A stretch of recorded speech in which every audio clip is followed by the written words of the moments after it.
Þetta var nú aldeilis spennandi leikur, þeir voru svona, já, undir nánast allan leikinn, en svo það 2 mínútur eftir, þá bara komist þið yfir og, já, raunlega bara stálu þessu.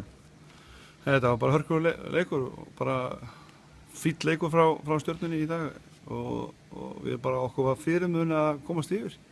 Við náðum ekki hvað oft að jafna leikinn í seinni hálfleik, okkur var alveg fyrirmun að komast yfir, en það var sálfræðilegt þegar við komumst loksins yfir og náðum að halda því.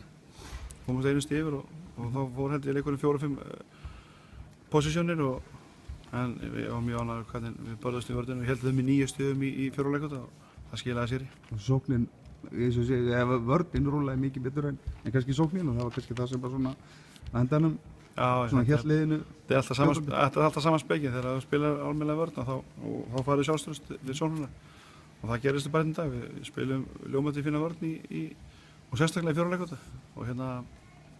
og það bara skilur okkur krafti á hinn endan. Þannig að það bara markmið að komast í undanúrslitin og mikilvægt og mjög mikilvægt. Og já, markmið að verja titil. Já, við erum ekki að fara að verja þetta neitt. Það er titillinn 2017 fyrir fram á okkur, við ætlum að sækja hann. Bara sækja hann? Í höllina? Já. Takk fyrir Ingi.